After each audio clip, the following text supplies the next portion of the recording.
Ilir Hashim Thaçit ka marrë një kthes krejt të papritur, pasi nga maja e politikës dhe qeverisjes së vendit tashmë ndodhet pas hekurave të qelisë në pritje të vendimit përfundimtar të gjykatës. Pas shumë vitesh mungesë në shtëpi, i biri ka thënë se babai i tij i ka lënë vetëm një amanet. Ai u shpreh se sa herë shkoj që të takoj babin, ai më jep gjithmonë të njëjtën porosi. Kujdesu për mamin dhe për gjyshen, po t'i lë amanet ty për sa kohë që unë nuk ndodhem në shtëpi. Unë çdo ditë mundohem të bëj maksimumin që të mbaj premtimin që e kam vënë babit, është shprehur Endriti.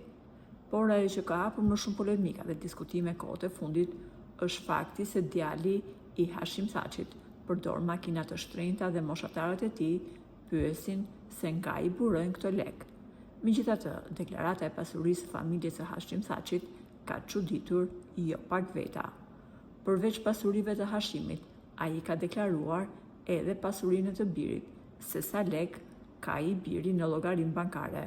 Për sa i përket pasurisë së familjes, deklarimet publike të Hashim Thaçit kanë të përfshirë një shtëpi rreth 250 metra katror, tokë e trashëguar 7 hektar, automjete të deklaruara nga familja, përfshirë modele Audi, kredi 100.000 euro e marrë për ndërtim banese. Teksa Hashimi është në paraburgim, bashkëshortja e tij vazhdon ta shlyejë kredin, ndërsa ajo që ka çuditur jo pak janë lekët që i biri ka në bank. Sipas deklaratës së pasurisë, në bank në emër të Endri Thaçit janë rreth 12.000 euro kursime.